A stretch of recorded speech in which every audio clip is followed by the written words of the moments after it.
Okay, we'll call the meeting to order. John, have you do roll call?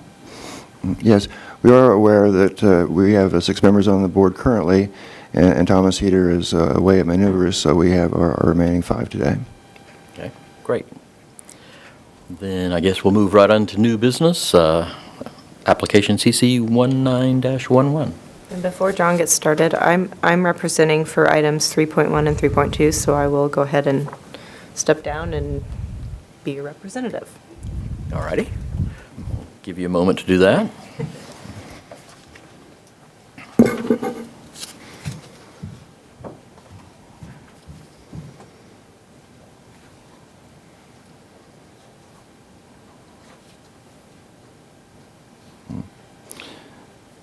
Yes, thank you, Mr. Chair and board members.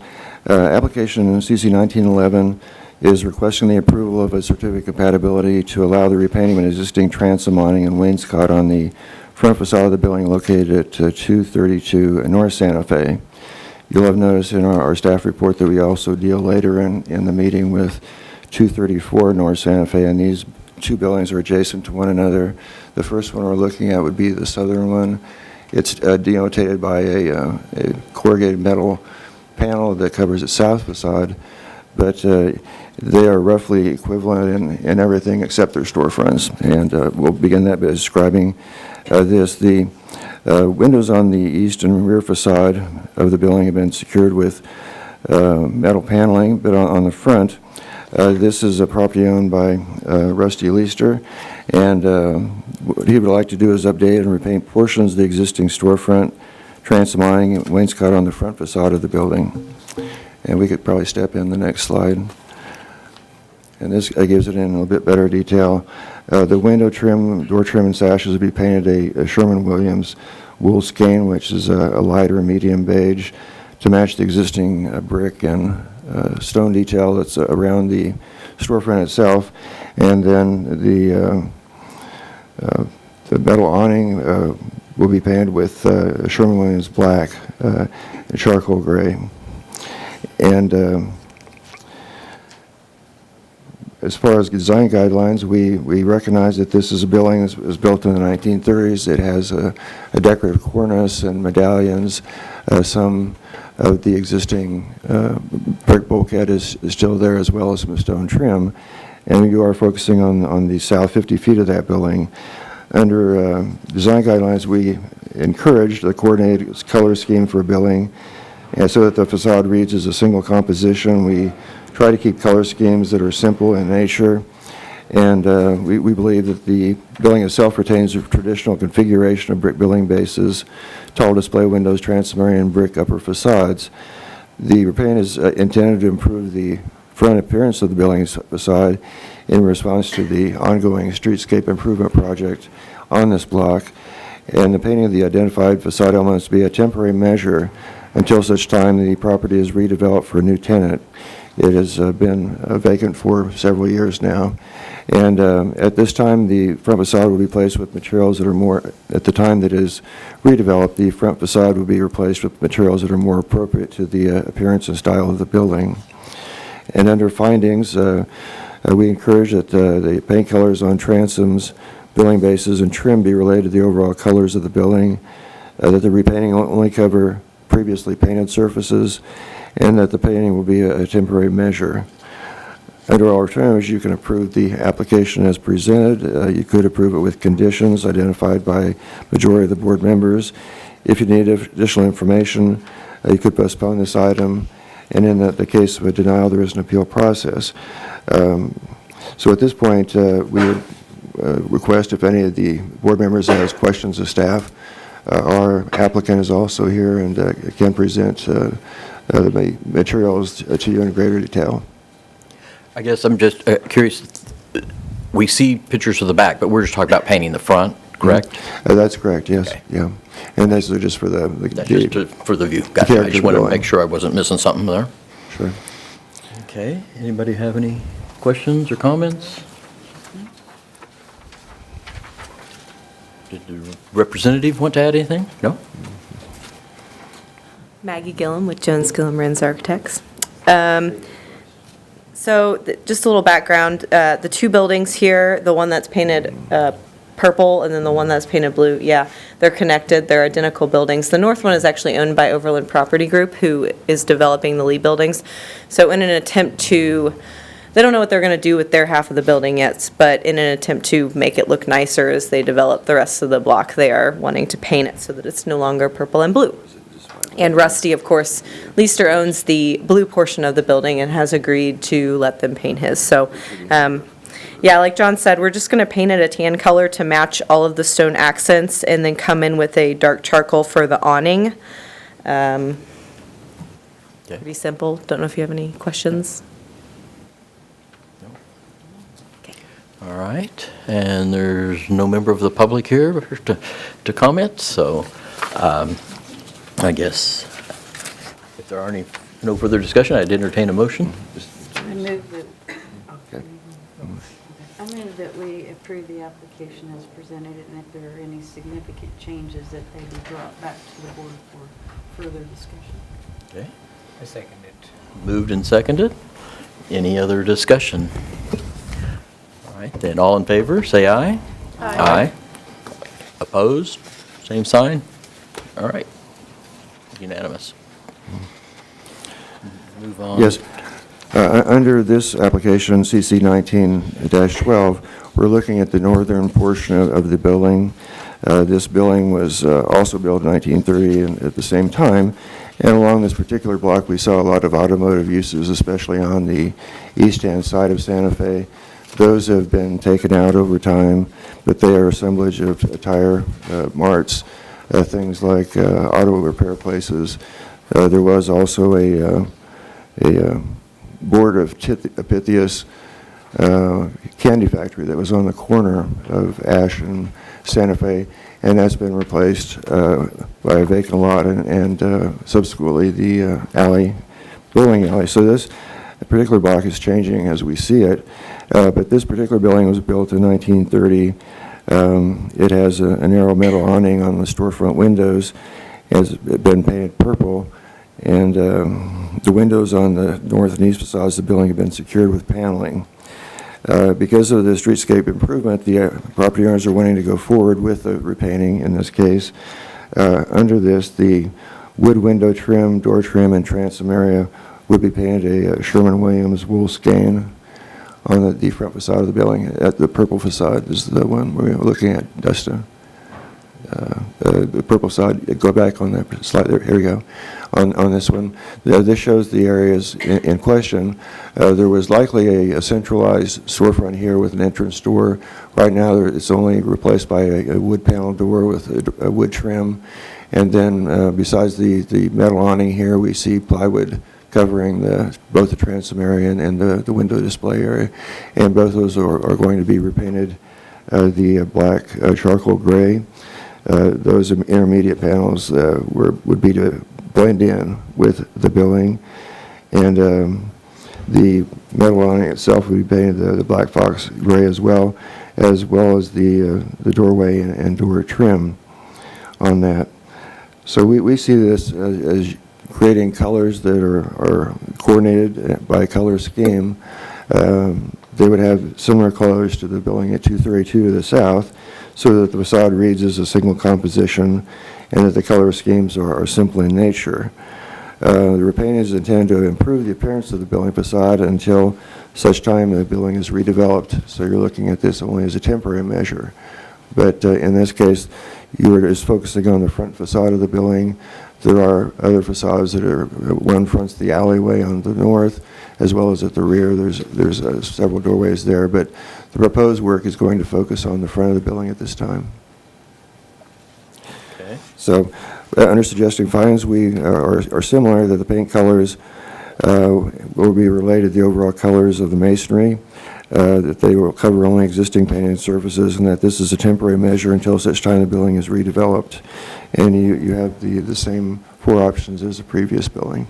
Okay. Any questions, if anybody? Sounds very familiar. And anything to add, Maggie? Same story? Yeah. Unless you have questions. No. That's good. Yeah.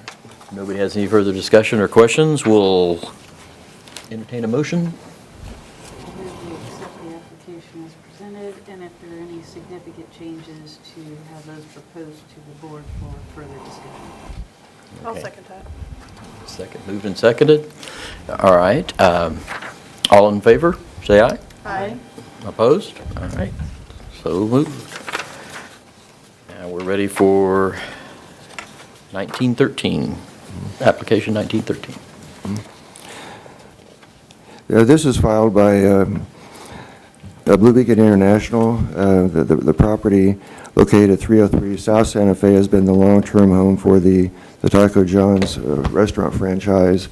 The design review board looked at improvements to the Taco John's building both in 2002 and 2006. What is proposed now is that because there is a new development to the north, Homewood Suites, a change is being proposed for that color and the corner itself. And as you've noticed, the Taco John franchise has moved to East Iron Avenue. So what is proposed at this time is a demolition of the existing building, finding that the building does not contribute to the historical or architectural character of the district, that the building or structure detracts from and does not contribute to the importance of the district, and that the structure's removal and site restoration would restore the grassy area and as a staging area for Homewood Suites while construction is ongoing to the north. The applicant's interim restoration plan is to remove the building and foundation and to leave the existing site paving in place until future development occurs on the property.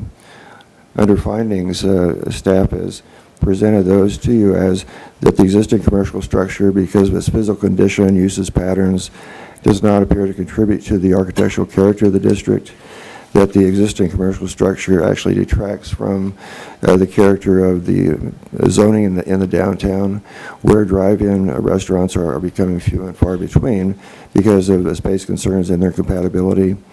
The existing commercial structure and maintenance of the site as a staging area will have a more positive visual effect on the district than a vacant building.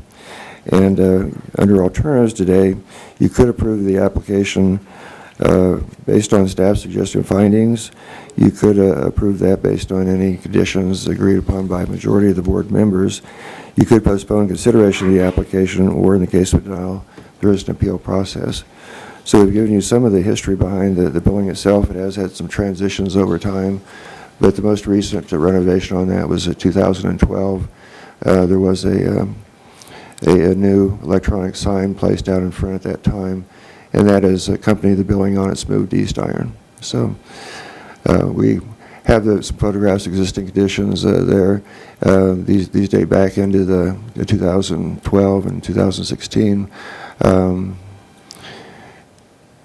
And we also have some slides on some detailed slides, Dustin, just showing the physical conditions once the signage is removed. And at this point, if you have any questions for staff, we'd be glad to answer any of those on the relocation or proposed redevelopment. That question might have to go to the applicant. So in this case, staff would welcome any questions the board may have.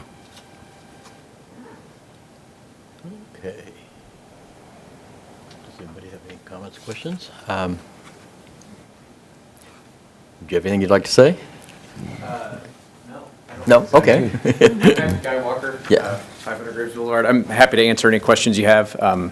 In terms of redevelopment, we don't really know exactly what we're going to do with it yet. But we felt like I don't think it was originally a Taco John's. I think it was kind of modified, and the driveway and things were through the alley. And we were also able to acquire the 2 homes behind it, so we feel like that was a good lot for redevelopment. It'll be quite a bit bigger, and it won't utilize the alley anymore for part of the drive-through. So we're excited. I mean, we think it'd be a pretty good redevelopment site, but we're not yet sure what it will be. In the interim, it'll be grass or paved? Until or- the hotel is open, we were going to leave the paving because we wanted to stage and things like that. And then if we don't have a redevelop, I mean, if we don't have a redevelopment plan by the time the hotel opens, there's a chance we would come back to you to try and repave it and use it for parking until such time as we found a use. I'm pretty hopeful, though. We've shown it to a few people who have expressed interest, so I'm hoping by the time the hotel opens, we'll be under construction for something there. Okay. Thank you. You guys moved quick today. I was like 5 minutes late. I thought I'd be pretty, it's third on the agenda. Yeah, yeah. All right. Any comments or questions, anyone? If not, we'll entertain a motion. I move we accept the application as presented and that any new development on the site will require review and discussion by our board, and that if there are any significant changes, that they be presented to our board. It's all right. Do I need to repeat that? Okay. Did everybody Staff get that has in the made- room? We can. Staff has made note of the motion. Okay, okay. All right. I would second that. Okay, Maggie seconded. Any further discussion? If not, all in favor? Aye? Aye. All opposed? Same sign. All right. Motion carried. Thank you very much. Thank you. Good luck. Yes, I will be exiting for item 3.4 as well. It's been fun Yeah. having you up here. All right. Getting my exercise today, guys.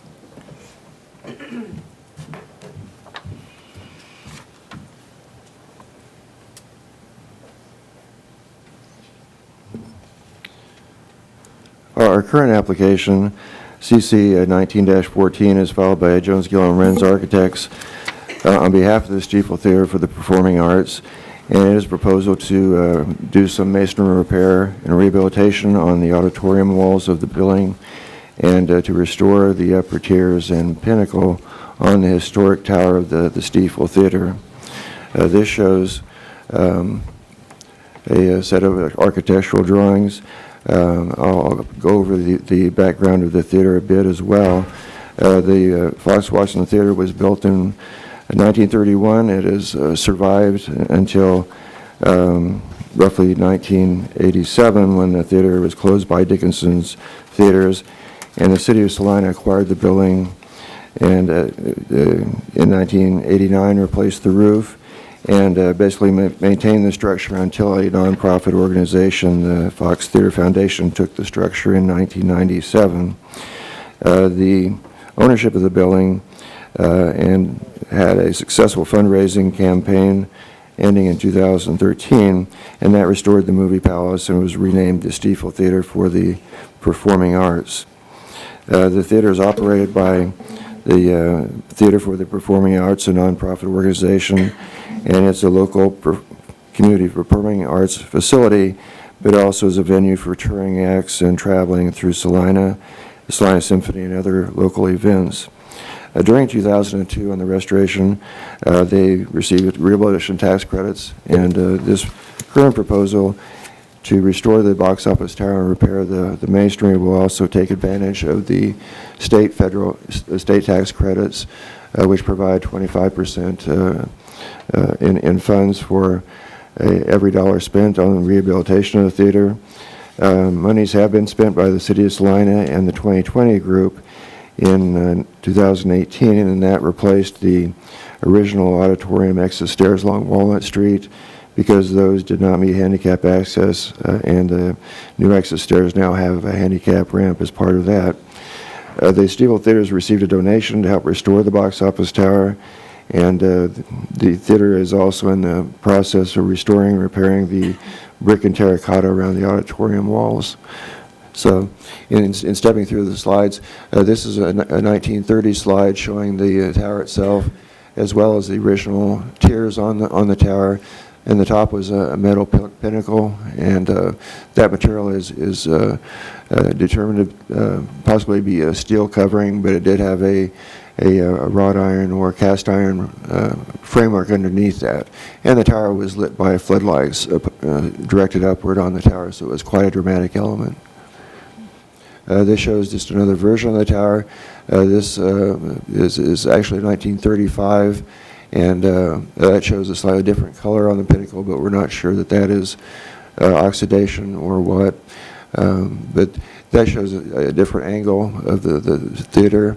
Certainly afterward, when the tower was taken down in the 1950s, it reduced the original character of the building and greatly reduced its visibility along the downtown and in the streetscape. This shows some of the current conditions of the building with some spalling brick on the auditorium walls. Some of the terracotta has been broken off just by weather action and erosion, and we can step through that. This shows that auditorium wall behind where there has been some spalling paint and masonry.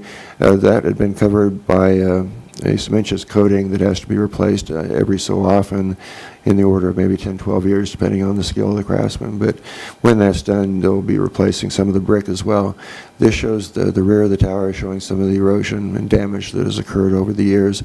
When the 2002 renovation was over, they replaced a EPDM roof over the top element to keep that waterproof, but it did not remedy the overall integrity of the tower. And this shows the east wall of the auditorium with similar condition. There is some brick erosion on that wall.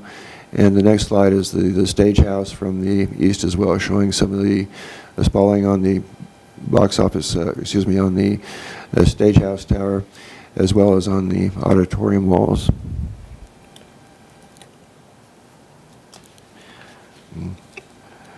Under proposal,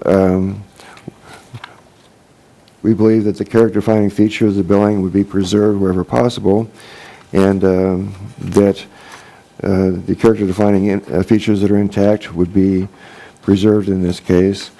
Only those items that need repair that are damaged will be done. The repair work is preferred over replacement, but some material due to condition might need to be replaced.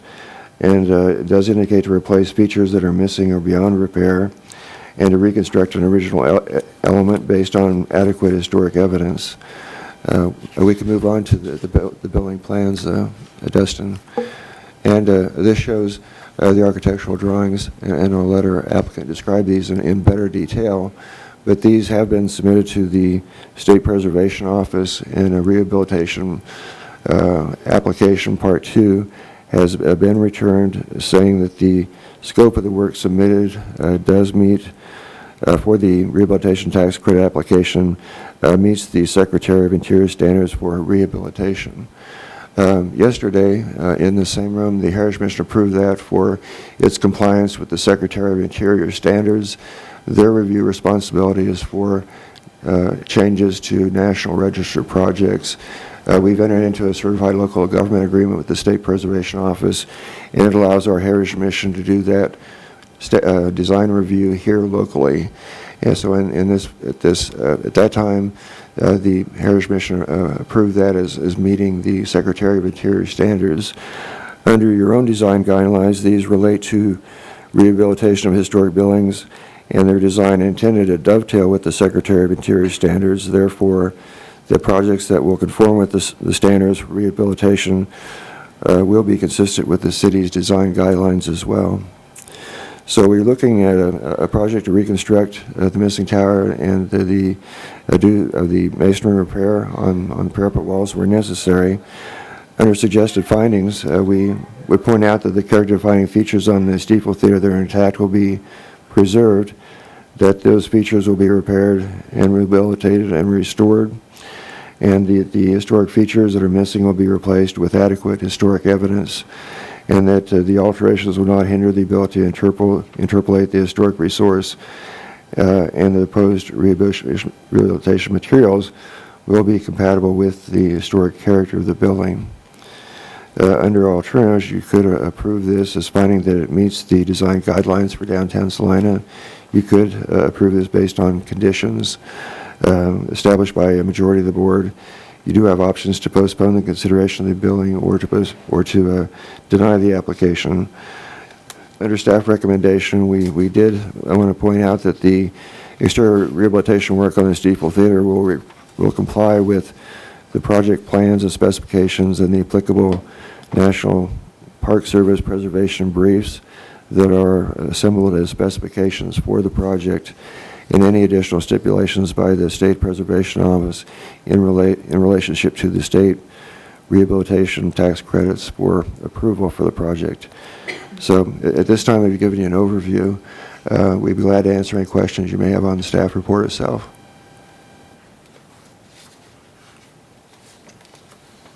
Any comments, questions, anyone?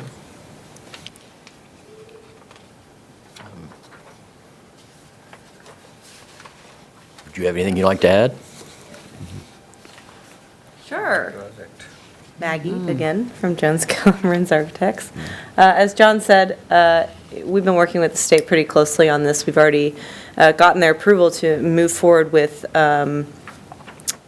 design and construction of the tower and some of the repair work along the theater walls. As you can see, there's a lot of work that needs to be done, even on the tower itself, replacing of bricks, tuck pointing, possibly replacing some of the terracotta. One of the things that we worked with the State Historic Office on was, in fact, the terracotta, and they've allowed us to use a substitute material if that's what we find to be more cost-effective, and it usually is. There's lots of things that we can use, cast stone, an FRP panel. Basically, they would come in and take molds of what is there now and then completely recreate it. It's a little bit easier than actually and cheaper than having someone completely redo it as actual terracotta pieces, so that might be another option we look at to recreate that. But we do have the original drawings of the tower, which has been very helpful in reconstructing it, so we believe and we hope that it will look identical to what was there, and that's our goal, to make it look like it had never been taken off. So the top will be the metal again? Yeah, so the top is metal, and we had a little bit of debate about this yesterday in terms of what that is exactly. Our drawings simply say metal. That's kind of all they say. So we, with a lot of the research we've done, we only have black and white pictures. We've not been able to find a colored photograph, so that's unfortunate, but we have been able to find some postcard images of the tower, which it appears to be kind of gray or silver in color. We've also had a few people reach out to us saying that they remember it being a shiny silver or very brilliant, very shiny. And the more we did a little bit of research on the Art Deco movement, the more you can find that stainless steel was a very popular material when they did Art Deco buildings. Like if you've ever seen the Chrysler building in New York, that is all stainless steel on top. Yeah, and these are some of the postcards that John or Dustin pulled up there. The one on bottom is not great because it's in a distance. The one on top, it does appear to be silver, but I tend to take postcards and renderings with a grain of salt because colors can be very off. You can see that the brick is red there, and in reality, it's more of a tan and orangish color. So I don't like to rely on those, but like I said, I did have a few people who could recall it being a silver, very brilliant. These are some other Art Deco buildings that use that stainless steel. Art Deco was meant to be kind of an ode to very luxurious design, so that's why you tend to see the golds and the bronzes and the bright silvers. That was a big part of that design style. So we are 98% sure that this would have been a stainless steel, a very brilliant metal on top. But of course, we're still doing research. We're still trying to find, hopefully, that one person out there that has a colored photograph.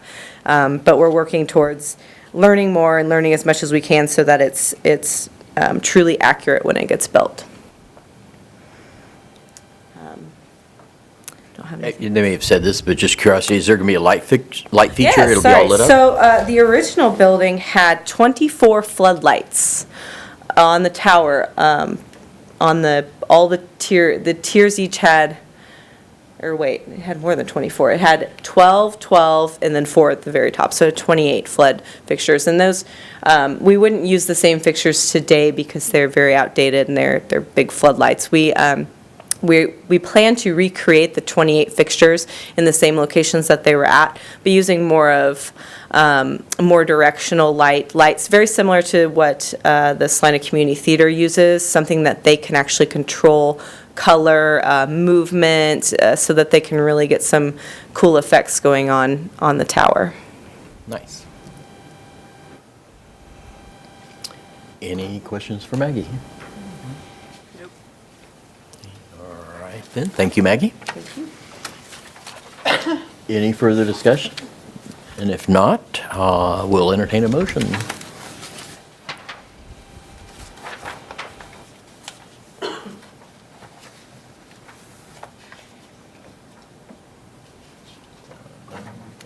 I move that we approve the application A as, little louder. I move we approve the application as presented, and that if there are any significant changes, that they be brought back to the board for approval.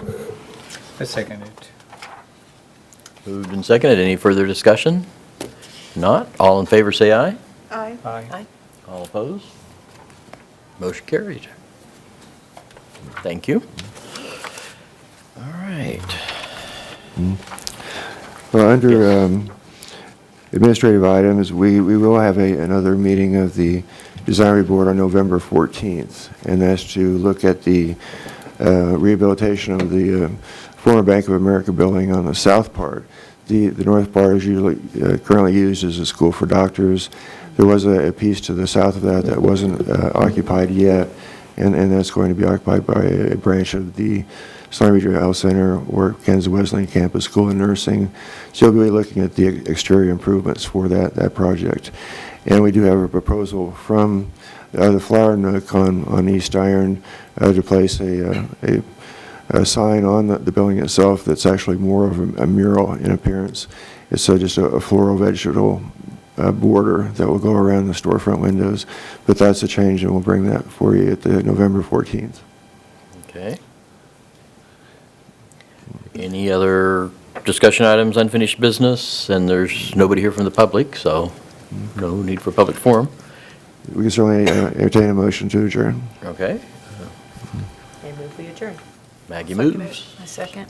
Everybody seconds, and all in favor, we're out of here, so, Aye. thank you.